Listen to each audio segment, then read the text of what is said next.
The movie kicks off with a lavish party thrown by a king who rules over a tiny kingdom in France. But don't get fooled by the glitter and glamour. This guy doesn't exactly have a soft spot for the poor. In fact, he's invited all the richest people in the land, and he's piling them with attention and favors while the poor are left struggling under heavy taxes. Suddenly, the mood shifts when an old woman shows up at the palace. She's desperate, asking for shelter because a fierce snowstorm is raging through the town and she has nowhere to stay. To show her gratitude if he helps her, she offers him a red rose. But instead of showing kindness, the king does the unthinkable. He throws the rose in her face and kicks her out just because she's poor. Before leaving, the woman gives him a warning. Appearances can be deceiving, and sometimes fate has surprises in store. And just like that, magic happens. The rose she offered begins to glow, and in the blink of an eye, the old woman transforms into a breathtakingly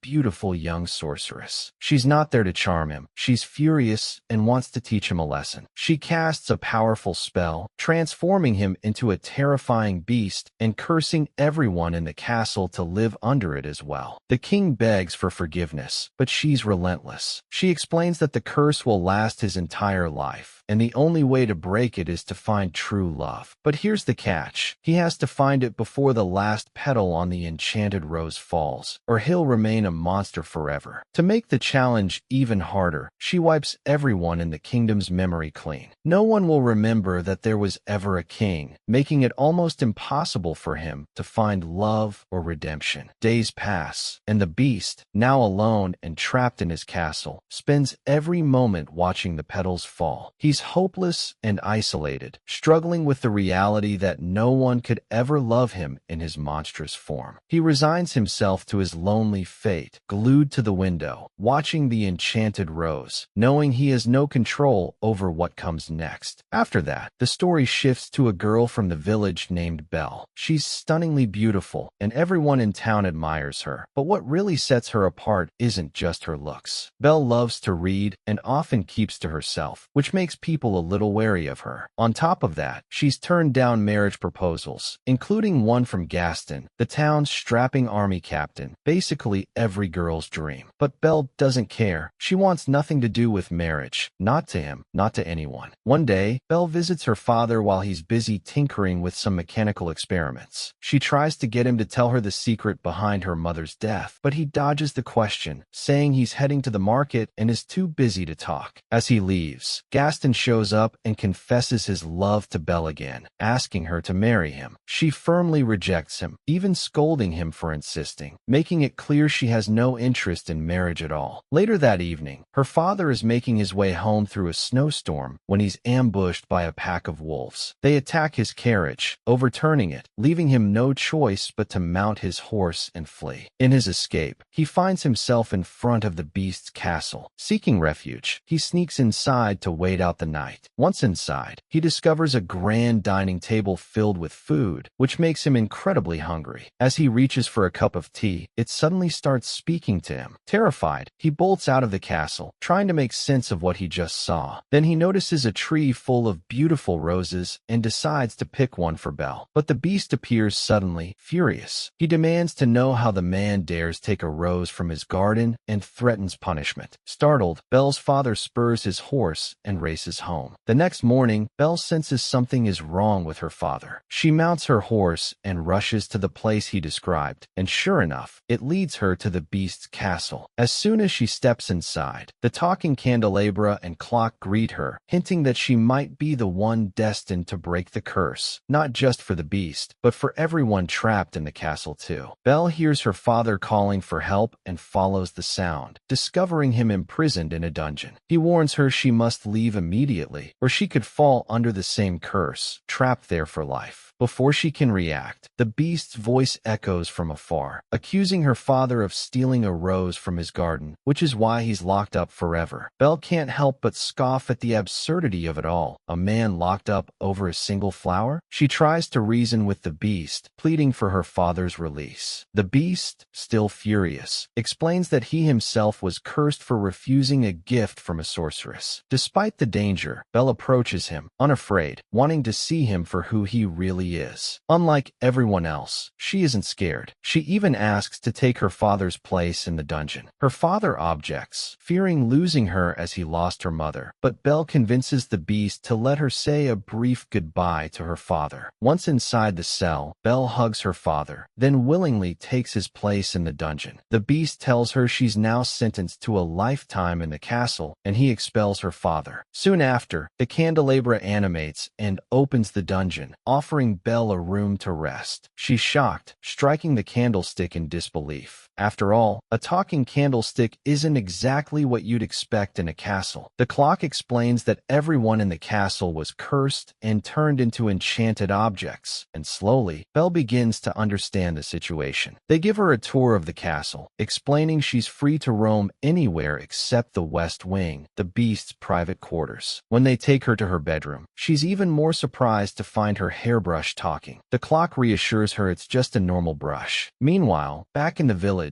Belle's father arrives and gathers the townspeople, telling them a monster has kidnapped his daughter during a snowstorm. They laugh him off, saying it's summer and snowstorms don't happen now. But Gaston steps in, clearly smitten with Belle, and pledges to help him. Back at the castle, the beast is settling in for dinner when he notices that the enchanted objects have also prepared a meal for Belle. He gets furious, yelling at them that she's just a prisoner and that her father is a thief. But the talking teapot steps in, scolding him for judging people by appearances, the very flaw that got them all cursed in the first place. The teapot also hints that Belle might be the girl destined to break the spell, so the beast needs to treat her kindly and earn her affection, or they'll all remain enchanted forever. Reluctantly, the beast takes their advice to heart and goes to Belle's room, asking her to sit down and eat with him. But Belle has other plans. She's trying to escape through the window. When she hears him, she snaps, telling him she could never eat with the man who locked her up. The beast, now frustrated, scolds the enchanted objects for preparing her dinner and storms off toward the forbidden West Wing. The West Wing is off limits because that's where the enchanted rose sits, the very same rose the sorceress left behind. If all the petals fall, the beast will remain a monster forever, locked into that form for life. Meanwhile, the teapot follows Belle, trying to calm her down. She's determined to escape, but the teapot gently convinces her to eat with the beast, assuring her that, despite his fearsome exterior, he has a kind heart. Reluctantly, Belle listens and heads to the West Wing, curiosity getting the better of her. She catches sight of the sorceress's enchanted rose and is immediately scolded by the beast. Startled, she runs from the West Wing and decides she has to flee the castle entirely. The enchanted objects try to stop her, but she manages to mount her horse and ride toward the village. Along the way, she's ambushed by a pack of wolves. Surrounded on all sides, she fights to defend herself, but the numbers are overwhelming. Just when things look hopeless, the beast arrives and saves her. One wolf leaps at him, sinking its teeth into his shoulder, but he manages to strike it down. The other wolves panic and flee, and the beast collapses from exhaustion. Belle, concerned, places him on her horse and carries him back to the castle. Meanwhile, Belle's father, determined to rescue her, heads into the forest accompanied by Gaston and his assistant. But as soon as they reach the woods, they get completely lost, as if they've never been there before. Gaston, frustrated, accuses Belle's father of lying just to stop him from marrying her. To his shock, her father tells him outright that Belle is never going to marry him. Furious, Gaston lashes out, beating him and tying him to a tree, seemingly leaving him for the wolves. Back at the castle, Belle is tending to the beast's wounds. At first, he blames her for all the trouble, insisting that if she hadn't tried to escape, none of this would have happened. Belle, taken aback by his harsh words and demeanor, turns to the enchanted objects and asks how they can tolerate his behavior. The teapot explains that the beast was once a proud, arrogant king, but he has a good heart underneath it all. His arrogance came from his father, and when he was transformed into a monster, he realized his mistakes and has been trying to change ever since. Belle slowly begins to understand the full story. The enchanted objects tell her about the rose and the sorceress, explaining that the beast must find love before the last petal falls. If he doesn't, he'll remain a monster forever, and the enchanted servants will stay trapped in their object forms, losing their chance to ever be human again. The curse came about because everyone in the castle once judged others by appearances, a lesson they all need to learn the hard way. The next day, a poor woman comes across Belle's father, still tied up, and helps treat him. Meanwhile, Belle spends time with the beast in his room, sharing stories. As they talk, he finishes her sentences and shows he's been listening all along. She discovers that he loves reading too, which surprises her and brings them closer. The beast then takes Belle to his library. When he sees her amazed by all the books, he tells her she can take any she wants. For the first time, Belle notices that he's speaking to her kindly and gently. She's thrilled, realizing his behavior is starting to change. They walk together on a bridge, and while Belle is absorbed in her book, the beast comments on the beauty of the forest and thanks her for helping him change, for teaching him not to judge people by appearances. It's clear they're slowly starting to fall for each other. The next day, the beast is sitting alone when Belle joins him. She notices he's reading a romance novel and thanks him for saving her from the wolves in the forest. She asks what he desires most, and he admits that he longs to escape too, even suggesting they run away together. He brings her to his library and shows her a magical book given to him by the sorceress who cursed him. The book can transport them anywhere they imagine. Belle thinks of her family home in Paris, and the book takes them there. Once there, Belle notices a doctor's mask and realizes why her father never told her the truth about her mother's death. The beast gently explains that her mother died of the plague, and her father had to hide the truth to protect her. Understanding this, Belle asks the beast to return her to the castle. Meanwhile, Gaston heads to a bar, shocked to learn Belle's father is still alive, despite having been tied to a tree for the wolves. Belle's father tries to confront him, but Gaston stops him and decides to take him to a mental hospital instead. Back at the castle, Belle is dancing with the beast. It's clear she's starting to fall for him. After the dance, she tells him that her father taught her to dance and that she misses him deeply. The beast, touched, gives her a magical mirror to see her father. Through it, she sees that the villagers have captured and are beating him. The beast urges her to go save her father, giving her the mirror as a gift. At that moment, Belle blames the candelabra for letting her leave the castle in the first place, since she was their last hope to break the curse and restore everyone to their human forms. At this point, the beast apologizes for everything that's happened, admitting that he truly loves Belle with all his heart. But he knows he can't hold her in the castle while her father is in danger. Meanwhile, Belle makes it back to her village, only to find that the townspeople have taken her father to a mental hospital. She tries to explain the truth to them, but Gaston mocks her, insisting that her father is crazy for claiming that a beast locked her up in a castle. To prove him wrong, Belle shows them the beast through her magical mirror. Gaston takes the mirror and uses it to convince the villagers that the beast is a threat to humanity and must be killed. When Belle tries to stop them, they lock her and her father in a carriage, planning to take her to the mental hospital as well. Meanwhile, Gaston learns the beast's location from the mirror and leads the villagers to attack him. Belle, desperate, tells her father that the beast isn't evil and that he even let her go freely when he knew her father was in danger. She gives her father a hairpin to help him unlock the carriage. Using his skills, he frees both himself and Belle, and they rush back to the castle. Back at the castle, the beast is despondent, thinking Belle doesn't love him and won't return. The talking clock warns him that the villagers are attacking, likely intending to kill him. The enchanted objects fight valiantly to defend the beast. Meanwhile, the chandelier strikes Gaston's assistant, calling for help, but Gaston betrays him and goes after the beast himself. At the same time, Belle mounts her horse and rushes to the castle to save the beast. Gaston finally confronts the beast, shooting at him and knocking him off a ledge, though he survives the fall. Belle struggles with Gaston, trying to take his gun, and during the fight, Gaston accidentally falls from the bridge and dies. The beast, exhausted and injured, also collapses to the ground. Belle cries, confessing that she loves him, but it's too late. The last petal of the enchanted rose falls, and it seems all hope is lost. The enchanted objects lose their human forms and appear lifeless. At that critical moment, the sorceress arrives at the castle. Seeing Belle's true love for the beast and noticing how he has changed because of her, she restores the enchanted rose to its original state. She returns the beast to his human form and lifts the curse on the entire castle. All the enchanted objects regain their true forms, and she restores the villagers' memories so they remember that he is their king. In the end, the king and Belle are finally together, choosing to marry and live happily ever after. The king has learned a powerful lesson, not to judge anyone by appearances, but to look with his heart. And with that, our story comes to a beautiful close.